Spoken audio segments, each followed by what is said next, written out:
The ancients. We have to start with people who were here all those years before us. The Egyptians kept thieves out of their pyramids by means of mazes, snake pits, insects and booby traps. Well, maybe not to that extreme, but there were booby traps. The Greeks and Romans had their fair share of horrors as well. They had stories of labyrinths that were overrun with monsters, like the Minotaur. And theatre happened to be a huge part of their cultures, so you can imagine what they came up with, horror-wise. The Greeks and Romans also developed some devices that we see today, such as trapdoors and fog. The Dark Ages. At this point in time, Europe began its conversion from Celtic and pagan religions to Christianity.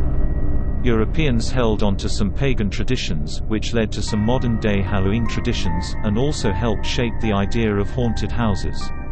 During the transition to Christianity, pageant wagons toured the country and plays were performed. These plays were mostly biblical stories that included the scary ones. They were performed to make people stay devoted and to frighten people into acting righteously. The Renaissance. Theatre became very popular at this time. Playwrights, like William Shakespeare, portrayed beings such as ghosts and demons in their works. These playwrights also figured out how to use animal parts to replicate blood and gore.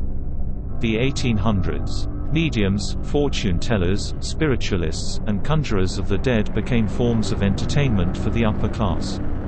John Pepper invented a setup that used mirrors to make people appear translucent, aka Pepper's Ghost. This was also the era where wax museums started gaining popularity. The early 1900s. At this time, freak shows and traveling carnivals rose in popularity. If you don't know, a freak show is a sideshow at a fair, featuring abnormally developed people or animals. Dark rides are indoor rides where passengers are aboard guided vehicles traveling through scenes that typically contain animation, sound, music, and special effects, also gained popularity. Many buildings from the 1800s were beginning to crumble and became dangerous to go in, so parents told their children that these buildings were haunted so they wouldn't go in them. Now, we finally get to the first haunted house.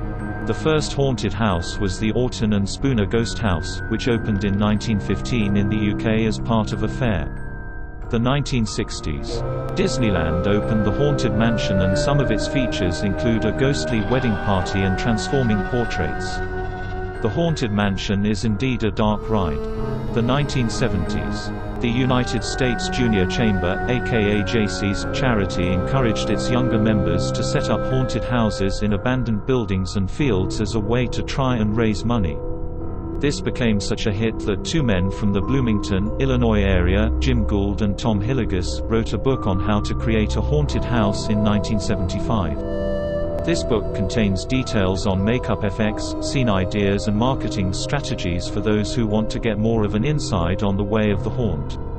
Later, Jim and Tom formed the Haunted House Company, which is one of the first companies to sell effects, masks, lighting, costumes and marketing materials in the same place. The 1980s. Horror movies grew in popularity. Most amusement parks held some kind of scary attraction at this point. Today, there's no denying that we are obsessed with the haunts. Castles, hayrides, boats, mazes, schoolhouses, heck, even your own backyard are transformed into haunted houses. Take all of the aspects each era brought to the table and put them together. Am I correct in saying that most of these you have seen in a haunted house? But what if there's more? Not everyone thinks the same, and we all have a different idea of what a haunted house is. Haunted houses are evolving, and it's no longer just fake bugs, trapdoors, fog, ghosts, and creepy music. Now, there are also the psychological, emotional, uncomfortable and pure terror haunted houses as well. I have chosen 4 haunted houses to demonstrate. The first 2 are more of your traditional haunted houses. The second 2, well, are not. The Dent Schoolhouse. Cincinnati, Ohio. The Dent Public School opened in 1894. It was seen as the perfect place to send local school children. However, in 1942, several students who were troublemakers vanished without a trace. The last place they were seen was the Dent Public School. The police began investigating and concluded that the students ran away. 2 years later, 4 students went missing in October. The police were baffled. School remained going on as normal, or as normal as it could get. In 1952, 3 more students disappeared. Students began to complain about a smell that was coming from the basement. When Charlie, the head of janitorial services, was asked about the smell, he said it was the pipes clogging up. The smell eventually went away. In October of 1955, more than 7 students vanished. The kids complained about another smell that was coming from the basement. Some members of the Dent community rallied together and stormed the Dent public school. The mob discovered that the basement was covered with the decaying remains of the missing students. Bodies had been sealed in barrels, wedged behind the brick walls of the basement, and left in sanitary tubs to decay. Charlie vanished and a search for him went on for over 2 weeks, but he was never found. The school was closed shortly after the discovery. The old schoolhouse is now said to be haunted with the spirits of the children that were killed by Charlie. Queen Mary's Dark Harbor. The RMS Queen Mary is a luxury liner permanently docked in Long Beach, California. She was bigger, faster and more powerful than the Titanic. She was built in Scotland and her first voyage was on May 27, 1936. During World War II, she was used as a troopship and became known as the Grey Ghost. She was in almost every Allied campaign and also participated in D-Day. After the war, she continued her cruises, but eventually, her services ceased because air travel became more affordable and she wasn't able to compete with other cruise ships. On December 9, 1967, the RMS Queen Mary made her final voyage to Long Beach, California. At least 150 spirits haunt the ship and at least 49 crew and passengers died on board during her operation. The characters are all based on real passengers and crew members once aboard the Queen Mary. Here's a sneak peek of some of my favorites. Rumors of missing soldiers and crew members spread throughout the ship during World War II. All signs led back to the kitchen where the crew and soldiers found out that they had been eating human flesh. Mutiny arose and Chef was cast into his oven and left to die. After relentlessly tormenting and torturing guests on the Queen Mary, Samuel was locked in stateroom B340 until they arrived on shore the next day. When they opened stateroom B340, all that greeted them was blood-soaked walls. Scary Mary was a little girl who drowned in the first-class pool. Her spirit has been on the ship for many years. People have heard the eternal lullaby when they go around the first-class swimming pool. As the original shipbuilder, he has come to claim what is his.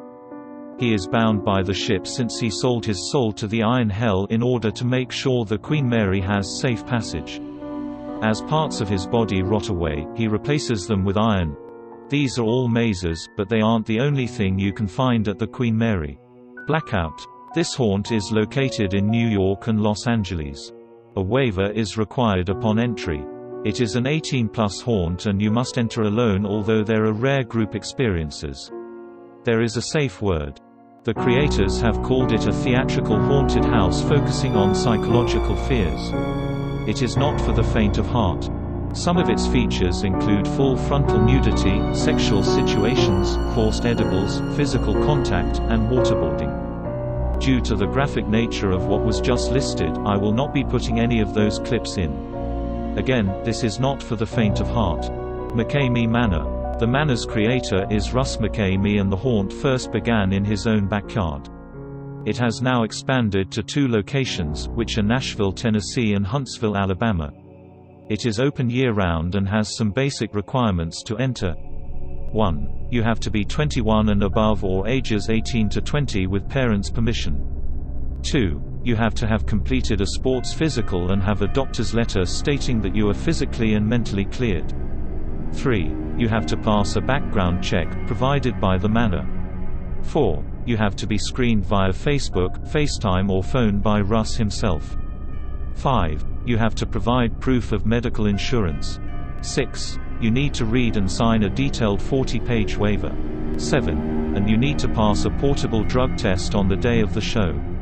Reservations are also needed. You can either enter alone or with one other person. This event can take up to 10 hours or more. The longest a person has ever gone was 6 hours. They will do almost anything you can think of and they will play with almost any fear. Some things they might force upon you are live spiders, snakes, and bugs, claustrophobic situations, unknown substances, submerging in water, physical assault, unwanted haircuts and so much more. There is no safe word and they will only pull the plug when medically necessary. This experience is definitely not for the faint of heart either. First, after watching this video, what is your definition of a haunted house? Has it changed? And second, I invite you to enter if you dare, smiley face. Muahahahahaha.